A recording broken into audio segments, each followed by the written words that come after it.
Our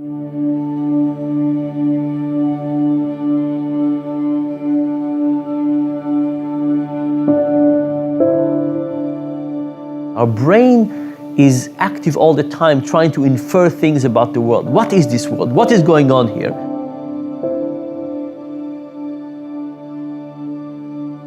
And it's using relevant cues, but also irrelevant cues. And once it gets these cues, it uses them to interpret the world.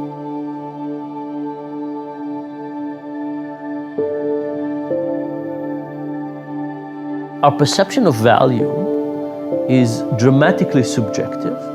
It comes from lots of things from the environment. Neoclassical economics has a very simple answer.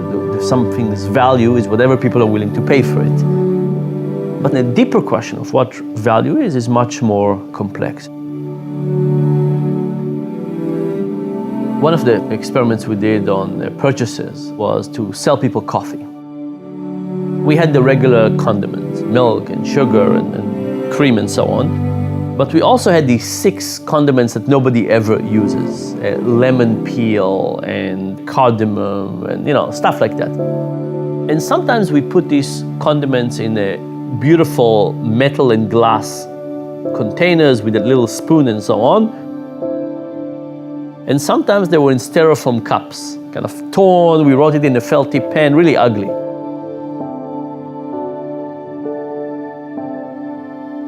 And now the question is, do these things that were on the side that nobody ever used influence the perception of how good the coffee was? The answer was absolutely yes. And they also influence how much people are willing to pay. They're willing to pay about twice as much.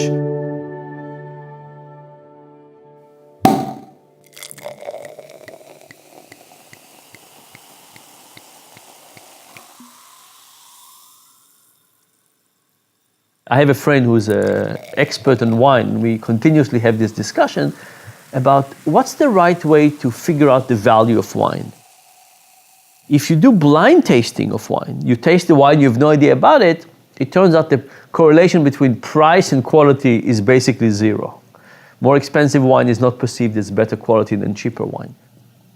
When you know the price, now it does have a positive correlation because your expectation that this wine is going to get better actually changes the way you experience it and therefore change the value. So it's actually very difficult to think about what is the value of something.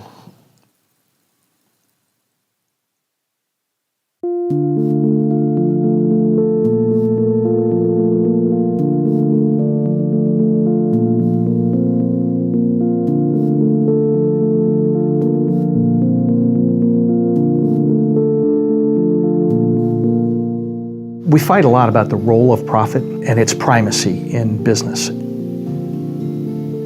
Profit's a healthy thing. Profit is a metric of sustainability. Without being profitable, you don't get to be here. But there has also arisen this false equality around profit. A couple years ago, a couple Harvard Business School professors wrote an article called Creating Shared Value. What they said was, there's a new way of thinking about how businesses can serve. Philanthropy is the old way. Philanthropy is sharing wealth that's already been created.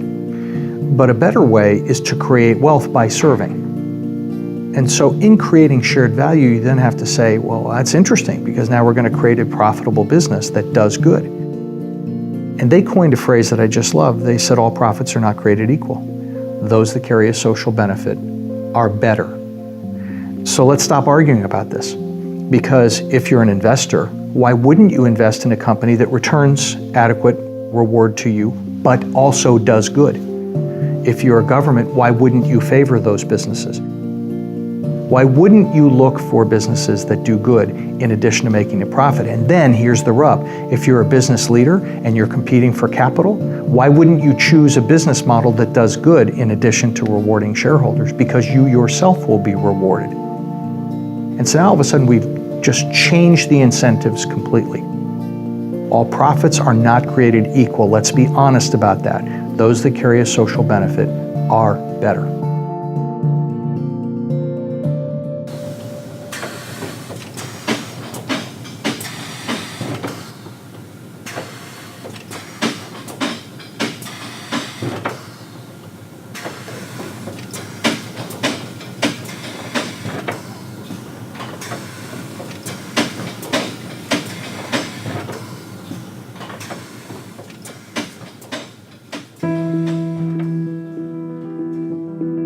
NAFTA was the wake-up call. NAFTA was the epiphany. NAFTA not only destroyed my personal life, destroyed my business. I was making a six-figure salary. I was driving a BMW. I had a nice home. I had a great wife. I had lived a country club membership. I played golf on weekends.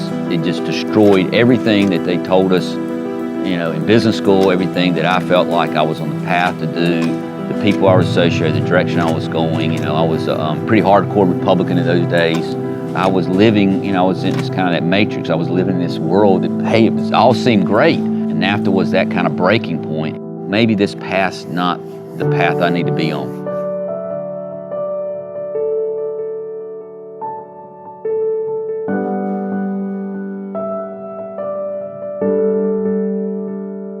We're a t-shirt printer. We're a custom wholesale t-shirt printer. Here in North Carolina was a big textile hub, and I had lots of friends and a lot of companies that either made that venture overseas or they went out of business.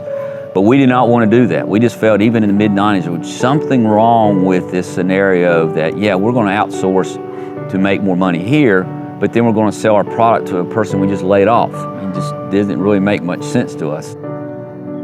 Mid-90s, we changed the mission of TS Designs. We want to be a successful company while looking after our people, the planet, and profit. So everything we do, every decision we make, every product we buy has to ask, what's the impact? Not only to the bottom line, what's it going to cost the company, but what's going to be the impact of the planet and the people.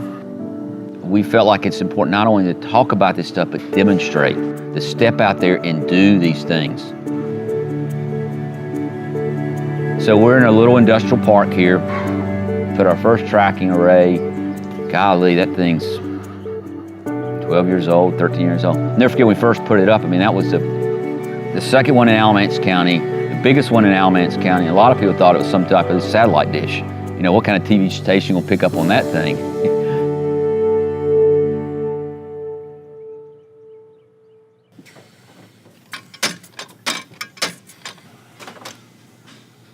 I like to describe sustainability being a journey, not a destination. And I'll be on that journey to the day I die. We got wind, and we got solar, and we got biofuels, and we got chickens, and we got gardens, and we got bees. Because how in the heck can you do that as a small business owner? What I've come to find out is once people realize that you have a care for a business beyond just maximizing your personal bottom line, then they want to support you.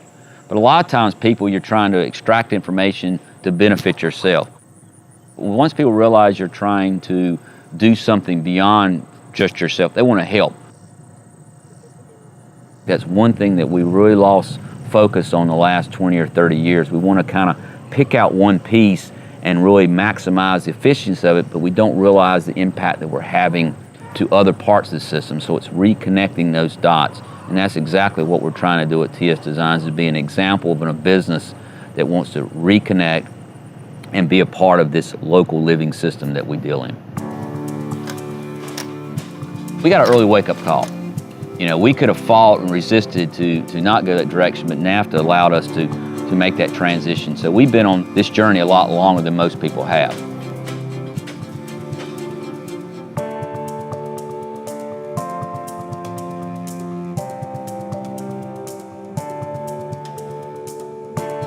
Things happen that change how people value things.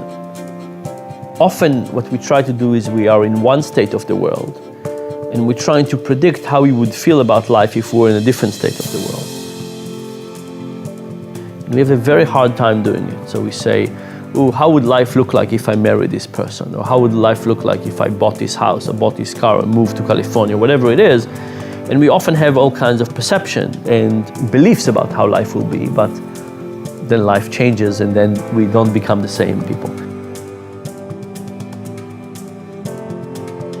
Having children, and that's probably true for many parents, is when you start to really think about, well, I want my baby to grow up healthy. How am I going to do that? It was then that I became much more conscious about knowing where food comes from and how badly, unfortunately, the United States is doing in terms of letting us all know where our food comes from, labeling whether or not it's got a genetic modification in it. having it be a monoculture that could in fact collapse.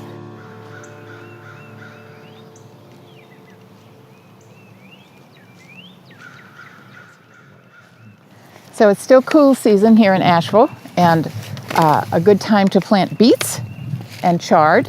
This is Chioggia beet, which is a wonderful heirloom seed. It's a beautiful beet that grows, there we go, into beautiful globes of rings of color. The beet is, on the inside, is both red and white, so it makes for a beautiful salad. I'm planting this between some other things, and it's not very hard to do, so. I, generally speaking, don't plant things in rows, just because I don't like rows. That sometimes makes it hard to find them again.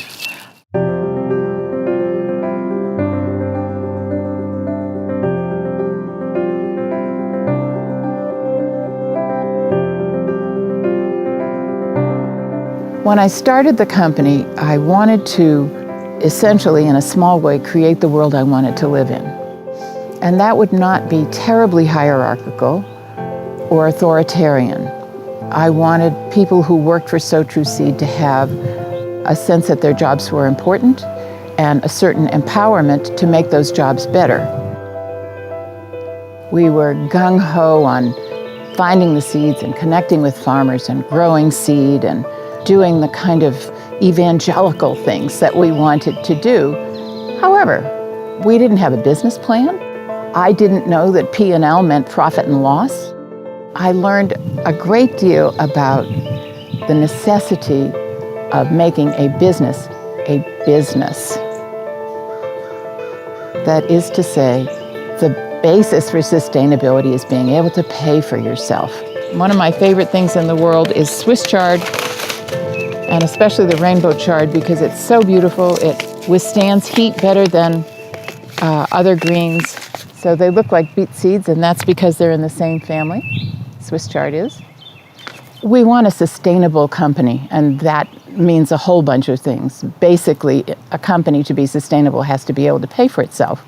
But also, we want to be able to sustain ourselves and the community.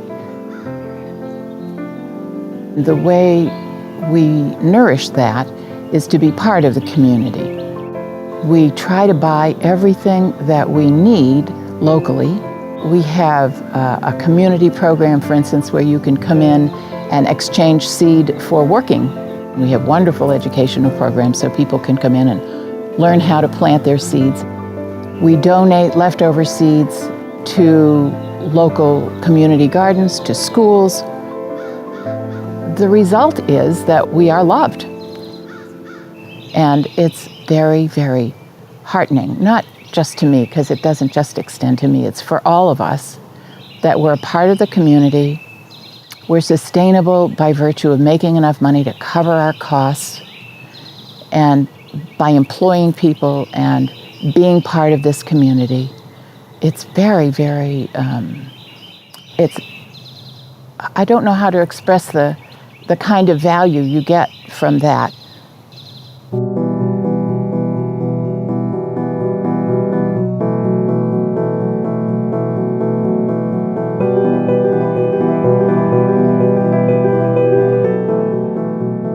Business is a powerful force for positive social change. One of the only ways to think about that is that we've seen business be a powerful force for negative social change a lot of times. And we've gotten to the place where we're not surprised by that anymore. Bangladeshi factory collapses, 1,000 people die, and it's a horrible thing, but people kind of, shake their heads and think, well, it's just another example of the bad behavior of business. You don't have to shift the frame too much to think, well, wait a minute, it's not that there were people in Bangladesh making things. What if they'd been in a safe factory? What if they'd been paid a living wage in a place where there's not much work? Well, then all of a sudden it's pretty simple to see that that might have been a good thing. What if the goods they were working on were made from organic cotton grown close by? then all of a sudden now we've made an environmental statement that's powerful and positive. So there are all kinds of ways that the very same transaction could have done good instead of doing bad. We think about this in ways that today seem like the exception, and they seem fringe, right? So the biofuel industry makes all the sense in the world, but it seems a little bit like it's not something that we run into every day. And so that's, to me, the bigger challenge for business is not to have people begin to even anymore conceive that business can be a force for positive social change. It is to say, how do we scale the change?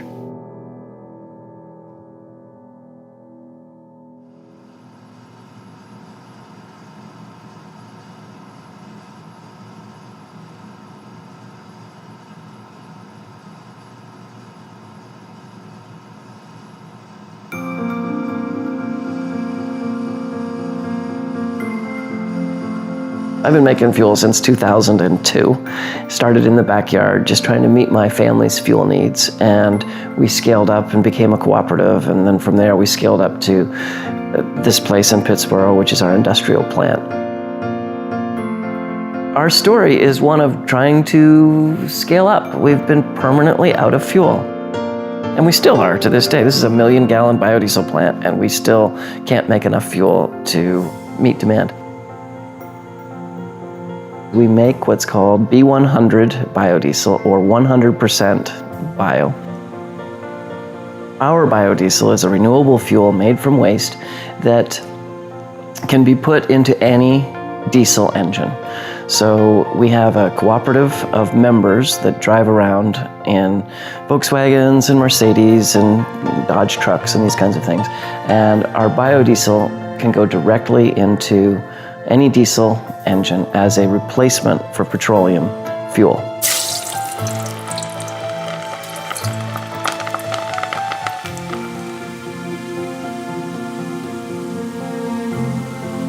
We collect used and waste fats, oils, and greases from within around 50 miles of our plant. And we bring them here and we spin them into fuel, and then we put that fuel back out into the same community. So the members of Piedmont Biofuels, they're off the petroleum grid. They are not attached to war, spills in the Gulf, or pipeline eruptions, or anything that has to do with the oil industry has really nothing to do with us.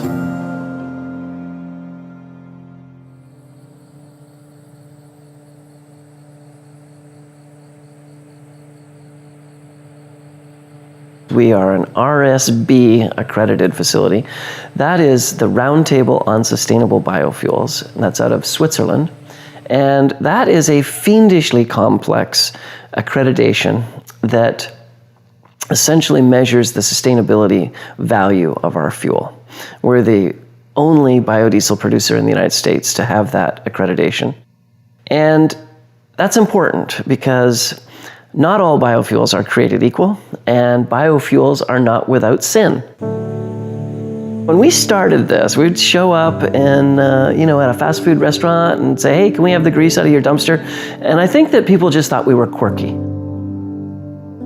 As time wore on and people started realizing that, maybe there was something to climate change and maybe we did have a problem with petroleum, there was a moment there when biofuels were going to save the world, and they became very big, and it was crazy. We became rock stars. We were sort of heroes in the biodiesel movement. Along came I guess it was the summer of 2008, world commodity prices went to an all-time high, when Bear Stearns died, and the world changed. But what happened there was biofuels became evil. That's when we were on the front cover of Time magazine as the greatest hoax ever perpetrated against the American people. And that's when the United Nations came out and said anyone making biofuels should be charged with crimes against humanity.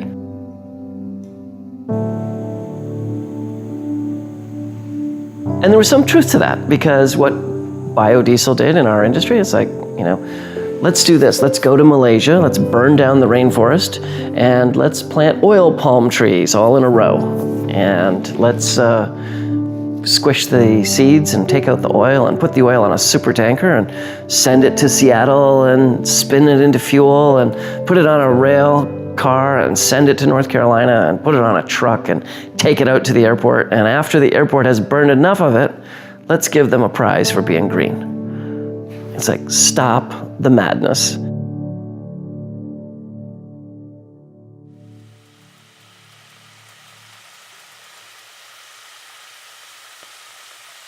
It's critically important to us that our feedstocks, what we use to make product, come from the local area. That if you're going to make a sustainable biofuel, that's rather important.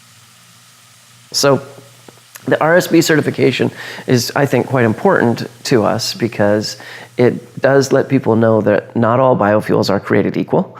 That's true of quality and also how they're made and from what they come from. You know, we wouldn't use palm oil. That's not what we're about.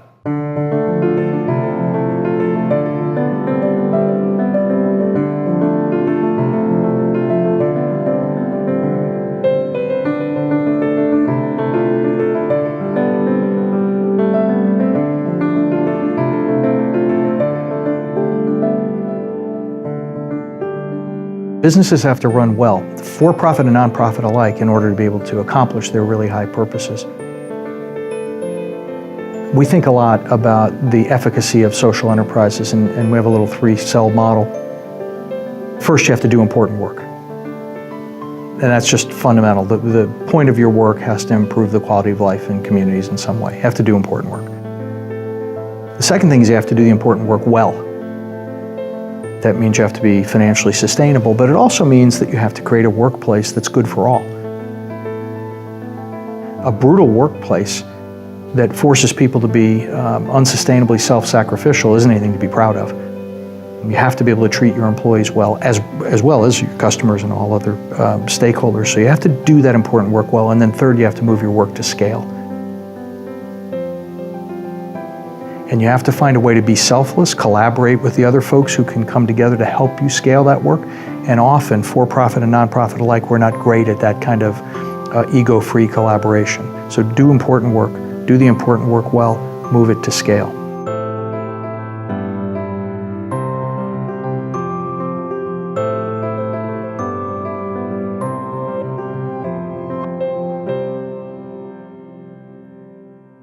In 1840, there were no seed companies. People swapped seeds, they saved seeds, they got them from the people on the other side of the mountain. Still here, there are beans that are named after families because they've been saved for so long. Those seeds are disappearing because you can't buy them from big companies. So it's we small seed companies, and there are several of us scattered all over the country, that are trying to save the biodiversity, the different kinds of varieties of seeds.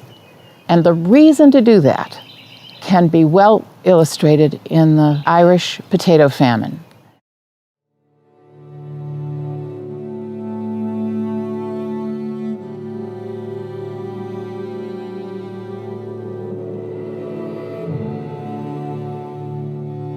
Potatoes come from Peru and Ecuador, and there are hundreds of kinds of them.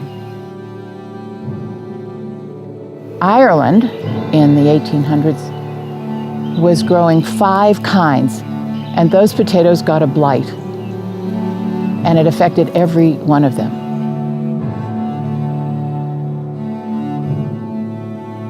If they had been growing 25 or 30 kinds of potatoes, chances are pretty good that 1 or 2 or 3 of those potatoes would have been blight resistant. But they weren't, and millions of people, as I recall, starved because of the lack of biodiversity. Well, now we have genetically engineered corn. It's the same one being planted time after time after time, year after year. It's depleting the soil, and now we're noticing there are blights that are happening, and they're happening to the whole crop. So the reason to save your seed, have 100 kinds of tomatoes in your region, is that should a blight come along or a bug, one of them or 5 of them are going to be resistant, and that's how Mother Nature works. And we want to help out.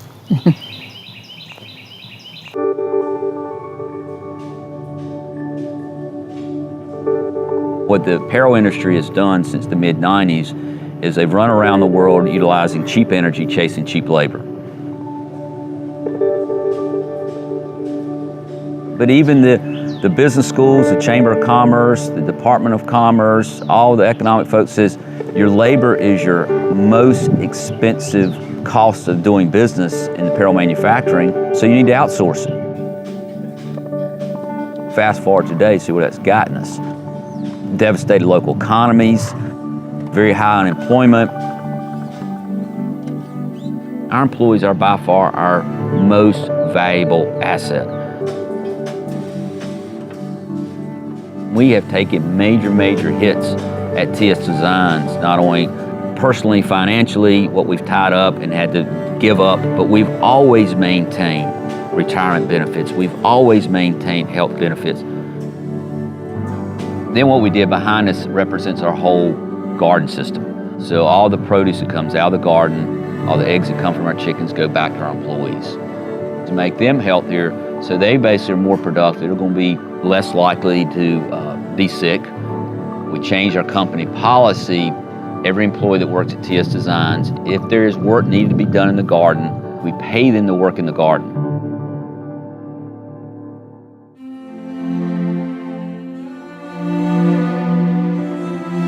We had employees that were never connected to this environment. We had employees that when we first started bringing squash and zucchini and asparagus out of the garden, had no idea what it was. We're very transparent with our employees, what we do and why we do it. Some of them get aboard immediately. Some take time. As long as they're supporting what we do at TS Designs, we produce high quality, sustainable t-shirts, then as long as they're meeting that job, that's what they're mostly valued on. But over time, they're understanding the value of what we've done here with the garden. I like to describe what we do as, this is something we're passionate, but it's not a religion I'm going to jam down your throat. We have no employees that smoke. We have no employees that are overweight. Not because we have some rule or mandate that says you can't be fat and you can't smoke. It's just this environment that we started to create around them. It's a system. We're all connected together. Our employees having access to local healthy food is just as important to us as producing sustainable t-shirts.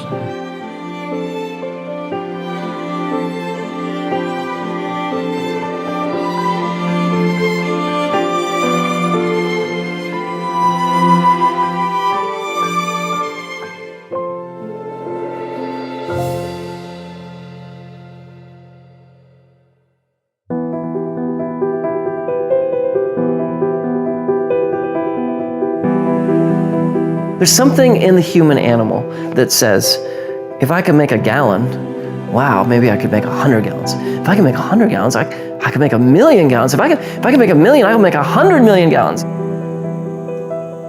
Someone managed to put it in our heads that big is better and the economies of scale are what can drive pricing down.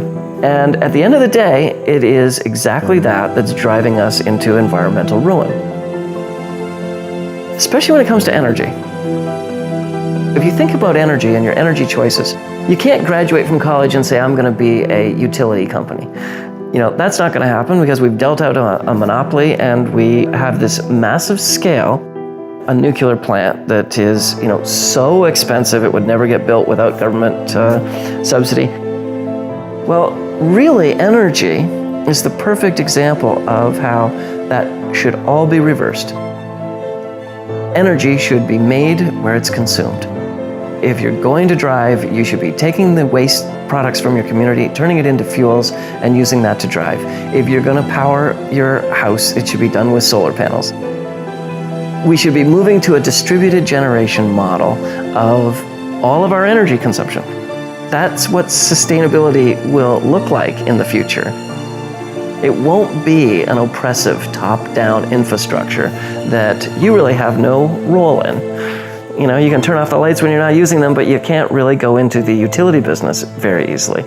in the future, that absolutely will change. So the next 100 million gallons of biodiesel should not come from a 100 million gallon plant in the harbor.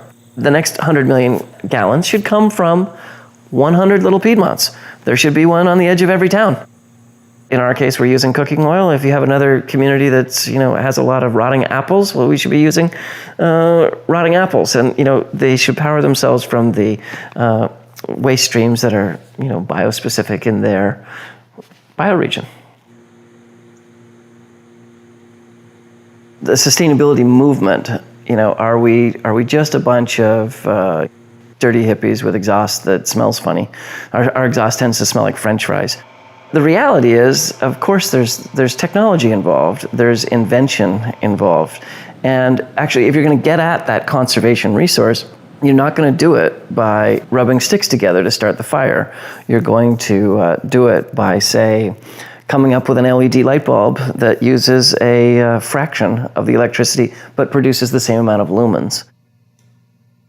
That kind of invention and progress is something that you're going to find, I think, at every level of society. So I think the future of biodiesel will come from deeper in the waste stream. And the way you drill deeper into the waste stream is through the technology. Today you might say, I can't touch that stuff. But tomorrow you'll say, this will make a fine fuel. In all things, there's probably a constant need for improvement. Certainly true of the biodiesel space. It's true in the sustainability movement in general. It's true even if you look at our corporate structures. There's obviously vast room for improvement there. There's a screaming need for integrity, authenticity, and transparency. Think about something like trust, which is incredibly important in society. Imagine for a second how it would feel like to live in a society with no trust.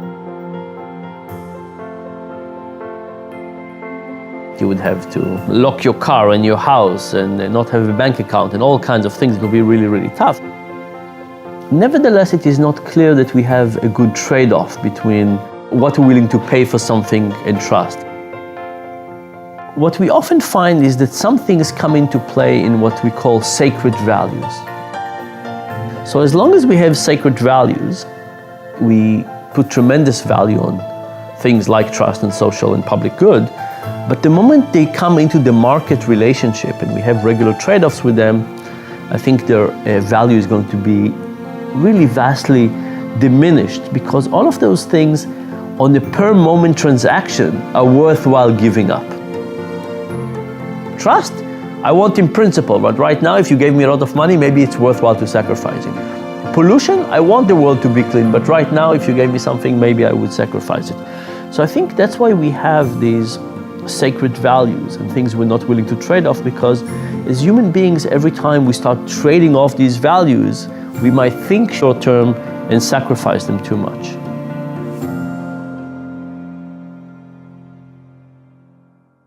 I'm utterly convinced that sticking to principles is profitable. In a local community, it's profitable because people can trust you, and building trust is huge. At the moment, there is such an atmosphere of mistrust almost everywhere that it is of great value to this community that we remember that we really can trust each other and that we prove it by being trustworthy. And I think it's terribly important for a business in a community like this or anywhere to make sure that they're really upfront with their customers. And if you lose some customers that way, that's too bad. But in truth, most people want to be able to trust. I can tell you, for example, a couple of years ago, we sold garlic. This garlic had a blight on it, and we didn't find out until after we'd shipped it. So we went back at great expense and contacted everybody we'd shipped that garlic to. It was just one box, fortunately, and said, please be aware that this could be blighted. Check it. send it back if you don't want it, or just throw it away. We'll happily resupply you. It cost us a lot of money to do that. And I can't tell you how many customers have commented on how much they are willing to buy seeds and other things from our company now because we went right out there and said, uh-oh, we goofed. I think that is sustainable, and I believe it's profitable.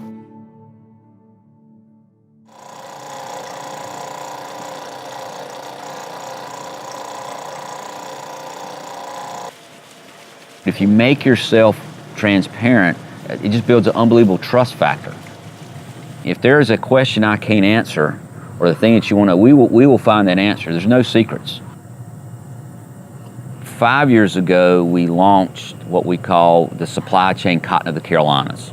And that has really been our focus. We've seen our biggest growth, our biggest interest. It's a lot like what's happened in the local food movement. People are starting to realize, I want to know where my food comes from. We want to do the same thing with apparel. We want to know where that apparel comes from. What we describe, make a shirt that's dirt to shirt in 600 miles, impacts 500 jobs, and in a completely transparent supply chain.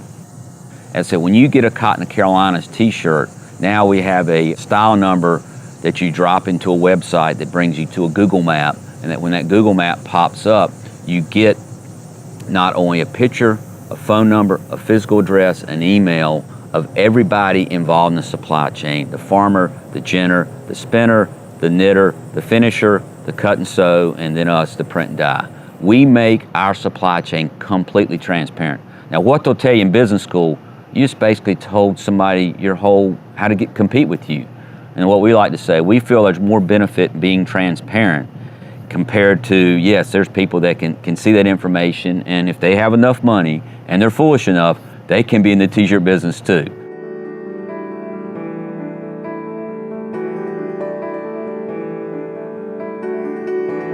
Bring up values, and all of a sudden people start saying, "Ooh, I don't want to go there," because even the word values has been co-opted by a political group, a religious group, as being almost exclusionary or judgmental. That's not what it is. I mean, the word is much more fundamental.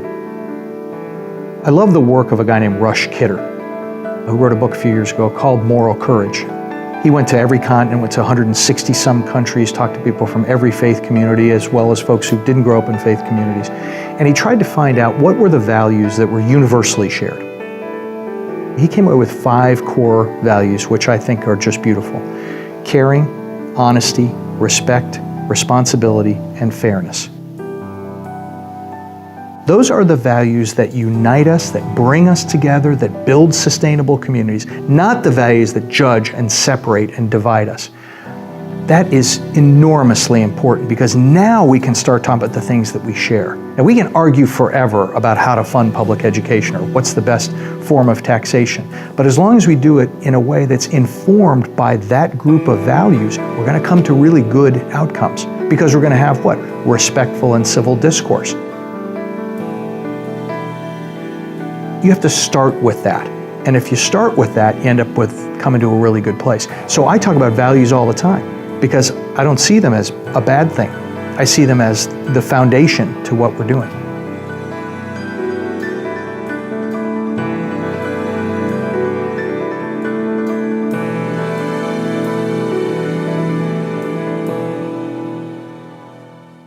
Our company is a social enterprise. We started the company to stop kids from being hurt, principally from being sexually abused or from drowning. That's kind of the reason the company exists. We have a relatively simple but a pretty elegant model. We use the platform of insurance to gather a tremendous amount of data about how kids get hurt. We aggregate that data and then share that with our customers in such a way that they'll change their business practices to minimize the chance that something bad will happen. That has the benefit of keeping kids safe and healthy and driving down the cost of insurance over time. So we're nominally an insurance provider, but we're mostly about changing behavior and keeping kids safe. It's really important to understand that when we founded the company, we literally have a business model that was written on the back of a cocktail napkin. And it says right at the top, says serve others. That's why the company exists. We didn't start the company to make money. We asked ourselves, do we matter? Does our company matter? In other words, if we dry up and go away tomorrow, Somebody else will provide insurance to our customers. So we have to matter for a completely different set of reasons. We have to matter because we will help our customers keep kids safe. Interestingly though, top of the pyramid says serve others. Right beneath that, it says make a profit. And we're not apologetic about that. If we can't adequately monetize the work we do, we can't be here to serve others. So for us, profit is simply a metric of sustainability. That's all. And I would argue that that should be true for any purpose-driven business, whether it's for profit or not for profit. Now everybody goes, whoa, I'm not for profit, I can't have profit on there. That's wrong. They might call it a fund balance or a reserve or a surplus or whatever, but nonprofit, for-profit doesn't make any difference. You have to be financially sustainable. But interestingly, because we exist for a higher purpose, we are much more mission aligned with our customers. And by being mission aligned, when they do business with us, they recognize they're not just buying insurance. There is a competitive differentiation. If you talk to all of our customers, they'd say, no, I recognize I can get insurance someplace else. I choose Redwoods. We're going to be an operating partner with them. And so at the end of the day, quite frankly, customers tend to pay a little bit more for our products and services, which makes us a little bit more sustainable.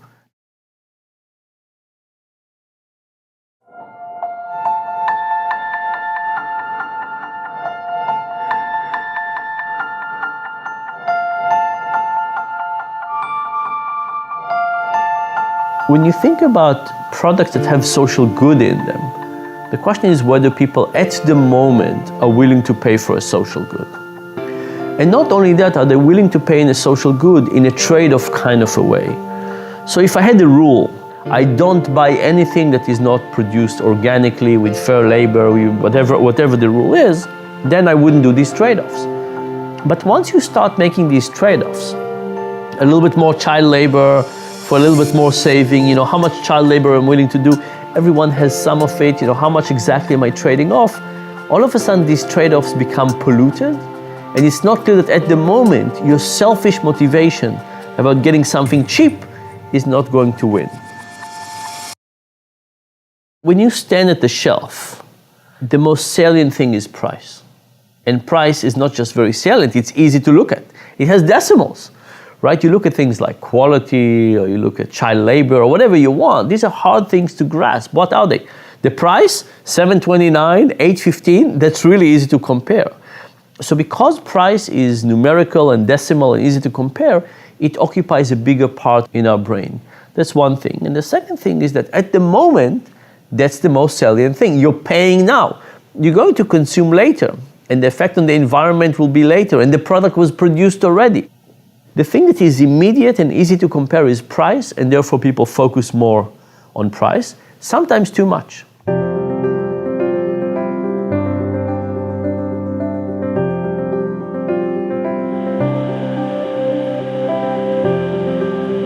Yes, our t-shirts cost more because where they're made and how they're made.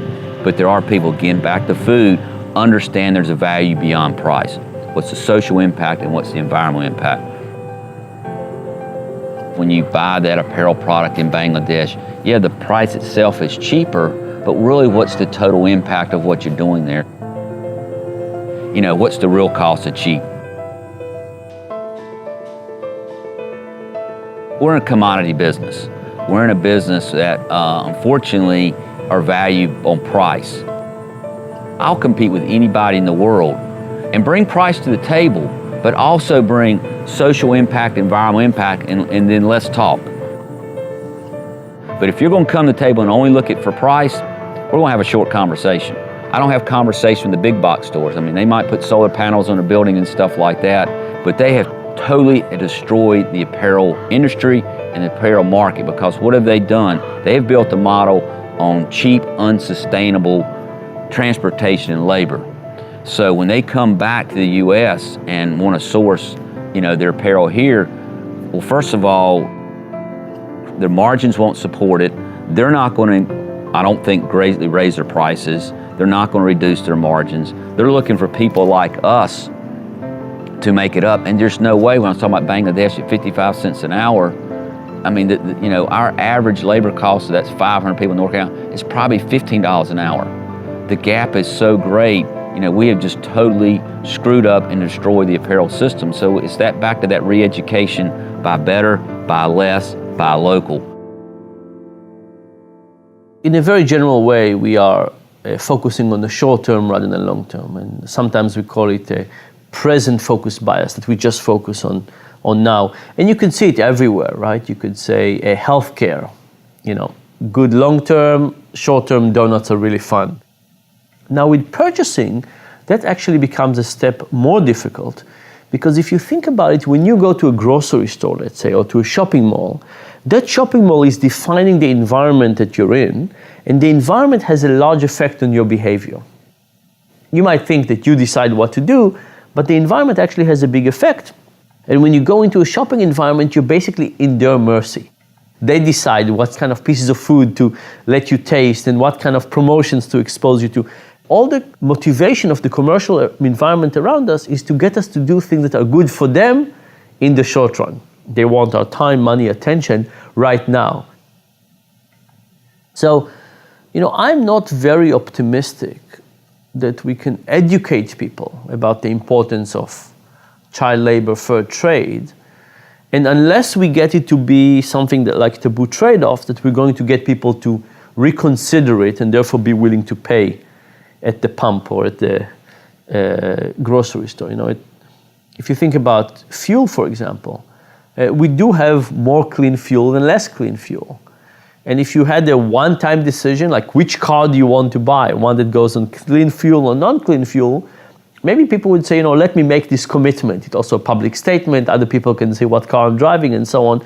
But if you drive to the pump and you can choose cheap or expensive, bad for the environment or good for the environment, I think that way too often we would focus on the short term, on money, and on being selfish.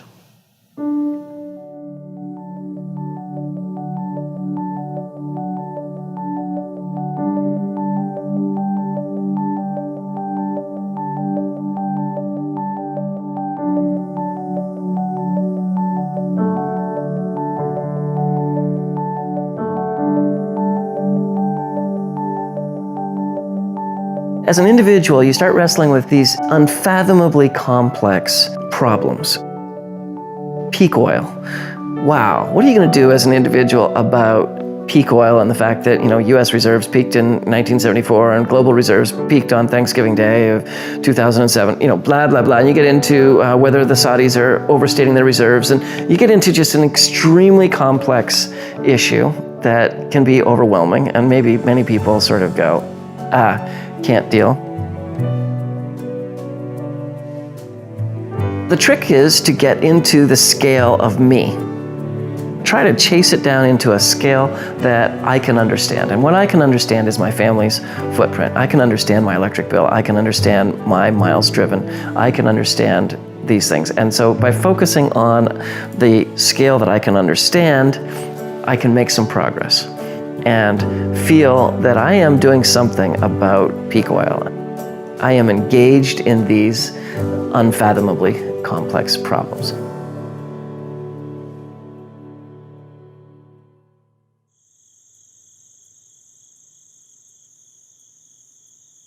When I started making my own fuel in the backyard, I slipped into this pathology of I'm never going to go to a gas station again. And when you do that, wow, do you conserve?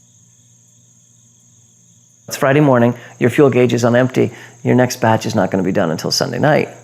And you kind of say, well, I either go to the gas station and break my promise to myself, or let's see, these 3 trips to town, my wife's already in town, maybe she can pick that up for me. I might be able to let that one wait until Monday and do those 2 at the same time.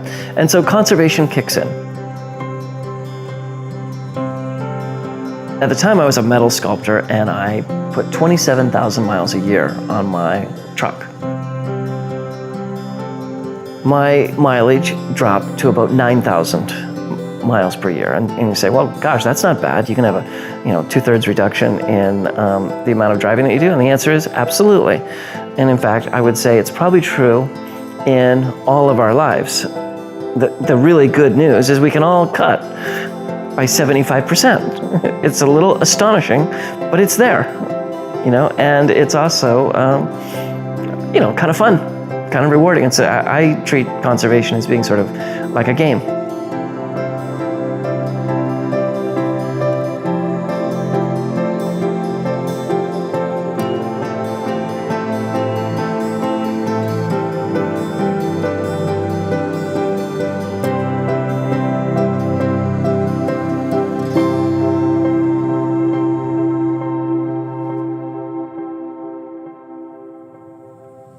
One thing, when I go to and have a meeting, I'll usually ask the question, can you tell me without looking the country of origin shirt you're wearing today? I've probably asked that question 150 times. I've got probably less than 10 answers. The problem we've got today is most people are not aware of what they're doing. So every day they'll pull that wallet out of their pocket and they'll make that purchase of coffee, gas, apparel, whatever. And sometimes you make a bad decision because of the environment you're in. That's okay. The example I love to give people is right down the road here is a fast food restaurant. And there's probably maybe once or twice a month that I'll end up there. And the reason I end up there is I'm stuck between two meetings, and I realize if I don't get some food in my system, I'm gonna have a hellacious headache, and then I'm gonna be not as productive that I need to be the rest of the day. But I realize when I go in there and buy that food, I'm not helping myself, I'm not helping the local economy. I sympathize for the chicken I'm getting ready to eat because they don't have the quality these chickens over here have. But at least I'm aware of what I'm doing here. But by you making a decision, by not being aware of the impact you have, that's the problem. That's what we gotta fix. And if we can just get people to start to be aware, we will greatly accelerate down this path and make our communities a lot better place. But the problem is we get so caught up in, we don't have time, or we depend on information given back to us. You know, this product here is $1 compared to $2. Well, that's got to be a better deal, and I'll buy it. There's things happening globally: climate change, peak oil, 9 billion people on the planet, access to cheap resources. That's not going to go away. Everybody thinks we're going to grow ourselves out of the economy.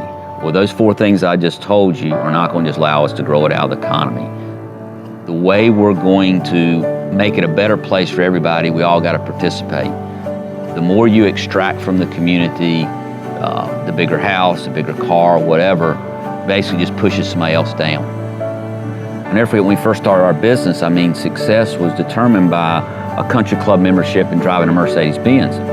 What was portrayed as successful in the path to be on is really not going to work.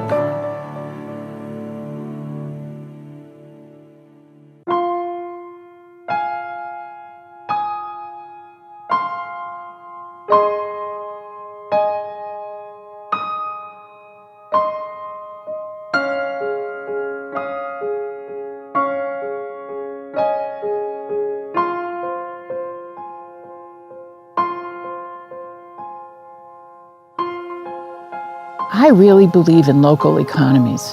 I think it's the most sustainable way for us to go forward.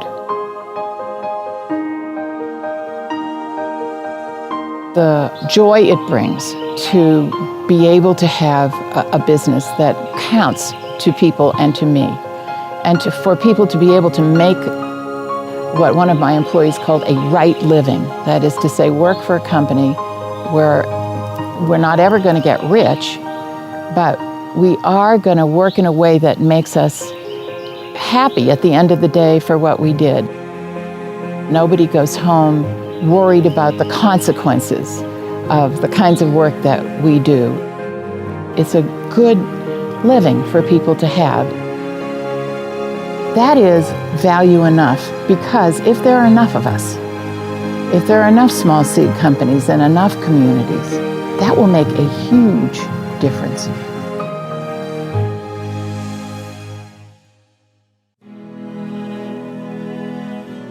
The role of business in society today not only can be different, but must be. When we get involved in business, all of a sudden we can only talk about spreadsheets and quarterly profit statements. Those are important, but they're not the reason we exist. The reason we exist is for love, is for service. We appreciate people who are honorable, people who do the right thing. Too often in business, leaders do what they can instead of what they should. We all know what we should do. Why don't we do it? because we have this set of rewards that incense us to do the wrong thing. And we now know that environments that are built around the wrong incentives make moral people behave immorally. And those of us that have the great blessing of leading businesses don't get to check our morals at the door when we come to work. That's a part of who we are. And so everything we do all day, every day, ought to be a part of serving. A business has the opportunity to serve its employees, it has its opportunity to serve its customers, but it has an opportunity and obligation to serve the broader, wider community. Anyone who says, I just exist for profit, is lacking in moral courage, because that's a person who says, here's what I think personally, but here's what I think professionally, and they're two different things. Not only are they different, they can't reconcile. We have the obligation to reconcile our personal values and our professional responsibilities. And that calls us to look the shareholder in the eye and just say, here's the deal, you're right, I am levying an undue tax on you this quarter because I'm going to take some of our excessive profits and try to help others. All businesses are not above, they're of the community. And so if the community is broken, it's just a matter of time before the business is going to be broken. There is, at the end of the day, a compelling economic case to be made that we ought not have poor people, or we ought to do all we can to minimize the number of poor people there are. Because at the end of the day, that grows our economy, that gives us better ideas, it gives everybody greater opportunity. That's a fundamental, almost a math case for that. There's also the moral case that can be made. You know, most of us have grown up in one or another faith tradition that tells us that we are our brothers and our sisters' keepers. We're responsible. And if you buy that, which I think most people do, then you have to think about everything you do as what am I doing for those others who are not as fortunate as I am.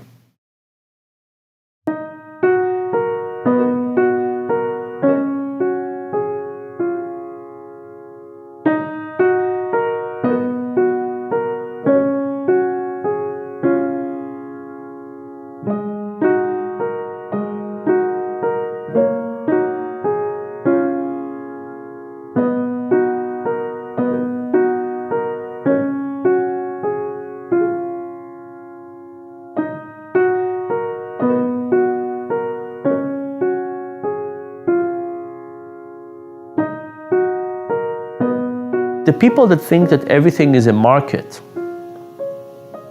take something very basic away from being human.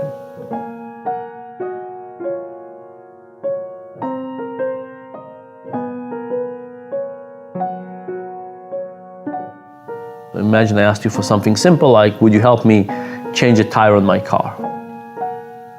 Ask yourself, how likely would you be to help me?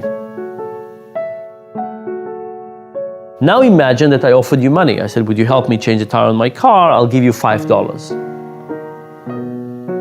What happens when I offer you $5? Do you say to yourself, gee, I get to help Dan plus I get $5? No, most people say, oh, this is work. I'm not interested in that. I'm not interested at all. Now, if I offered you $500, you would do it again. But what's interesting is that I can add money to an equation and make the motivation lower. So with no money, you would be willing to help. I add money to the equation, you don't get social motivation and financial motivation. The social motivation goes away, now you get just the financial motivation, and $5 is not enough. $500, that's enough. So what's interesting is what we call crowding out. Social and financial motivation don't end up, they substitute each other. And I think often we don't understand that. This is what happens when we bring things to the market. So think about something like pollution. Right? What would happen if we create a tax on pollution? There would probably be some people who say, I can't afford it. Let me look at how I save money. But there would be some people who would say, now it's just money.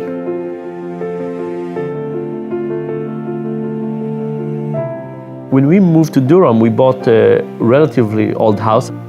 And we decided to insulate the attic and change the air conditioning system and so on. And the contractor that came was shocked. He said, we will never recuperate this amount of money because we're going to spend so much money insulating the attic and electricity is so cheap, it's not going to be ever effective.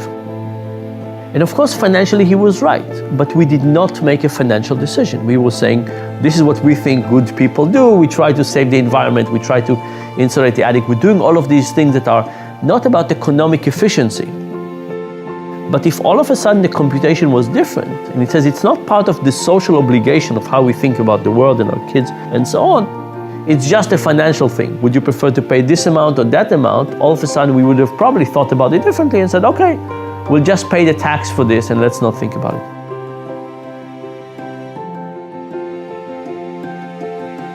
So I think this question about social norms and financial norms is actually very important.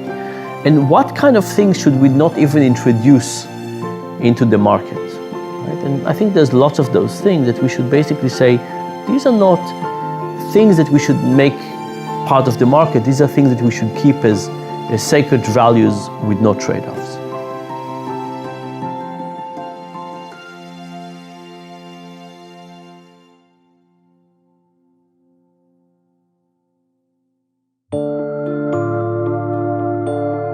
My dad, who's coming to visit shortly, he's like 84-year-old veteran of World War II. My kids can climb onto his lap and he can tell them war stories all afternoon.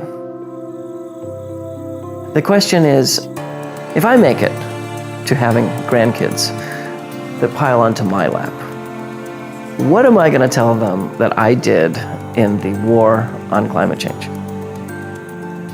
Do I want to say, oh, we didn't try that because we didn't think it would work?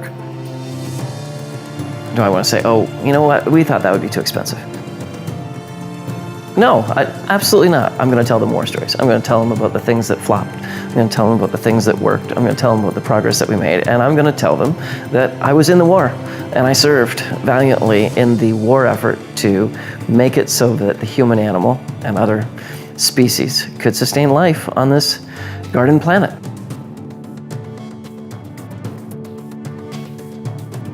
At my age, you do start to think about legacy.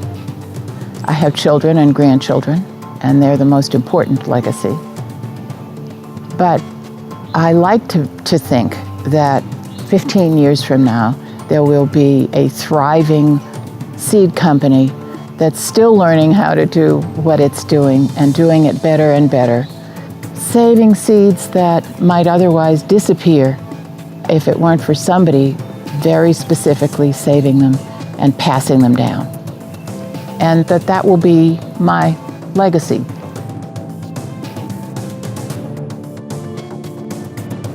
Everybody has a part to play, and don't forget that. No matter how small the part is, it's the pieces that make the community.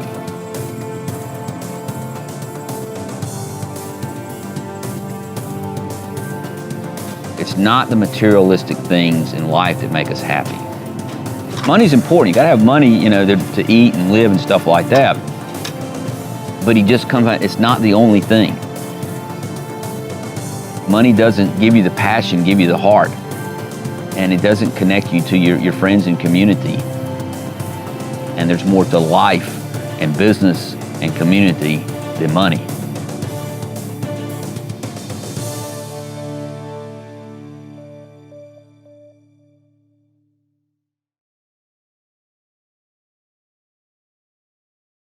Often people say, no, I get it, I understand that. So what I'm going to do is I'm going to go off and I want to make a lot of money for X number of years, and then I'll start giving that money away, or then I'll start serving.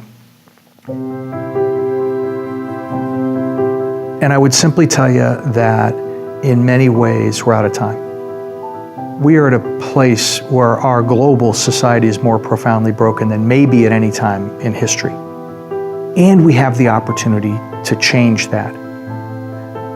When we start thinking about a business school graduating 300 people and 25 of them are going to go into nonprofit work or going to work for for-benefit corporations, I'm proud of that group that's bucking the trend and doing that. But for the 250, they're going to work for banking or consulting, and all they're going to do is make shareholders more money. You have to ask yourself, do you matter? The personal strategic question is, do you matter? If you don't do that, isn't somebody else going to do that? But maybe there's something inside your God-given set of skills that will allow you to help others in a profound way that no one else on the face of this earth could do. I would ask people to respond to that. to that. I don't miss a lot of meals. I drive a nice car. I'm not asking people to live a Spartan existence. What I'm asking people to do is open their eyes and understand the broad global context in which we exist today. We're profoundly fortunate, and there are an awful lot of people depending on what we do in the next day, week, month, year in our careers. It's time. Serve.